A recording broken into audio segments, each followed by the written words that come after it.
Hello, Andy here from the LLM Analytics team in PostHog, and I want to show you today how I use skills and, more importantly, how I use the PostHog skill store to store all those skills and have my agents maintain them, update them, and that means I can use them across any agent surface I'm using, any CLI, any code sandbox, any desktop app, whatever. As long as I have the PostHog MCP, I now have all my skills. So no more skills on local files hidden in your laptop, works on my laptop, all that goes away. It's now all team shareable.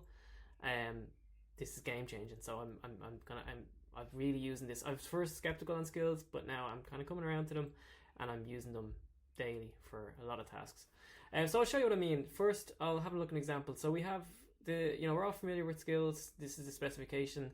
We have like a skill.md, and then we have some supporting files, metadata, stuff like that. And so what we've done is we've built the PostHog skill store to make it easy for you to just kind of have this in PostHog. And so how this looks, I'll look at an example today. I'll look at this make fractals example. So this is just like a toy example that follows the spec. And so I have the schema body here, which is just kind of telling it to make fractals, make PNGs, put them in the temp file. Here's some stuff to try out. Ask the user what colors they want, whatever. And this could be whatever. So this could be any workflow or anything you need to do to get your job done, basically. And some of the skills specific stuff is that we have these bundled files where we have scripts in here. So the agent will be able to see this Mandelbrot reference script. There's references here, like more information about fractals. If it needs to look up more information, it can go in here. And these could be specific things to your job. Like this could be like some process that you want the agent to follow. This could be some do's and don'ts for your internal work, whatever. I mean, it literally can be anything. So I'm going to show an example here. If I hop into an agent, I'm going to use Pi because Pi is the new cool thing, and I'm a hipster. So let's see. So yeah, I'm in here. And once I'm in Pi now, I can just say like, let's PHS for PostHog skill store. I have a little bridge skill in here that just means I don't have to type in like let's use PostHog skill store to make a fractal. I don't really want to have to type this in all the time, so I'm kind of I have a little bridge skill here that just is basically just a prompt that tells it to use the PostHog MCP to pull the skills down from the skills tools. So I'll show what that means in a sec, but for now I'll just say let's PHS make fractals, and I'll show the actual little bridge skill now.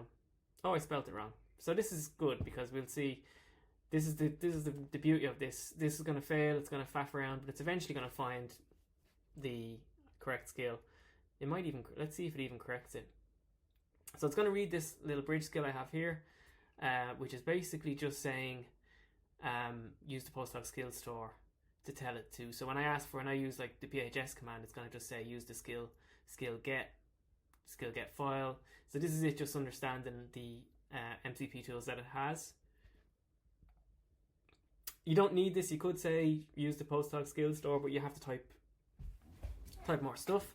So this is kind of just using the skill as a command, which is fine. It's the same thing.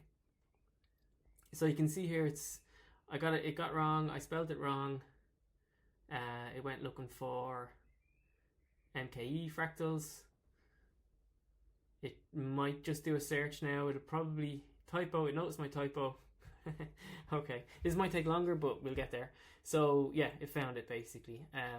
It did the skill it did skill list, and that lists all the skills, and now it's figured out. It's going to figure out that it's the make fractal that we want. And yes, it's going to get the skill now. So the trade-off with some of this stuff is you spend a little bit more time waiting for the agent to actually pull down what it needs, but it's also, I've encoded what I want, so I don't have to have the same conversation again and again with the agent. So the way I like these is because it's, I've stored the context and I'm kind of just getting it back in as quick as possible into any agent surface. So we all kind of have skills on laptops and stuff, but the nice thing about having a remote skill store is that you can, as a team, you can have the same skill, because obviously as a team you have similar workflows. It could be PR reviews, it could be dashboards you need to make, it could be analysis that you need to do every week, it could be anything. And this way then, once you have it actually stored in a remote skill store, you can you can all use it as a team. And so some other examples as well. Like I use another example that I have that is easy, is nice, is like GitHub. I always find the GitHub UI really confusing. So I have this GitHub skill that just tells it, okay, just make a dashboard on the fly for me for my GitHub. Here's the GH commands to do, and then it gives me back a GitHub dashboard. You can see it's not even much there's not much going on here. It's just a quick shortcut for context basically. And then I have other stuff like, I find it's very useful for projects when I'm working on a project that has multiple PRs, multiple feature branches. These skills are almost like project docs or PRDs for the agent, which I really think is the thing we need to build, but at the moment I'm kind of hacking skills to do that. Likewise, when I'm doing local development in LLM Analytics and I need to make demo traces, I have a little skill here that tells it how to make traces. We have this little toy app that we use to basically generate traces on the fly. So that's like a real example. But let's go back to the fractals. Here we are, we have a fractal. Let's see. So we can see what's done here is it's kind of gone through, it got the right file, got the right script. So first off, we got the skill, and then we actually got the file from the script. So it actually pulled down the Mandelbrot. It used that, and it didn't ask me for a question here because I didn't respond. And you can see here now we have a fractal. So I can be like, hey, cool, make it rainbow colors. And then if I want to update this scale, so let's come up with an update for this scale. Let me see. Let's say like, you know, update the make fractal skill to always default to rainbow themes. And so I can see here, I'm going to tell it to update. Like maybe I always want rainbows by default. I don't like the neon. I think it's got neon here for some reason. Let's have a look in here.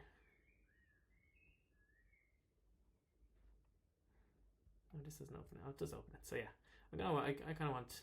And the cool thing about Pi is it actually shows you these images in line, which is really nice. And here's our rainbow one, kind of rainbowy. Probably need to tweak the prompts here on this one. So if I was really using this, I'd be telling it like, hey, you know, I want more rainbow.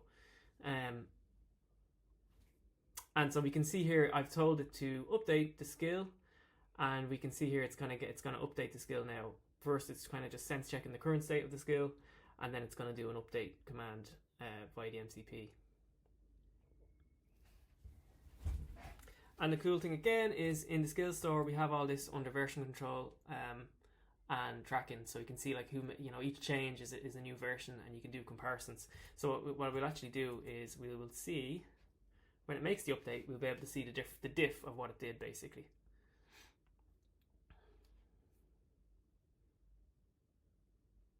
So let's see once it's done that update.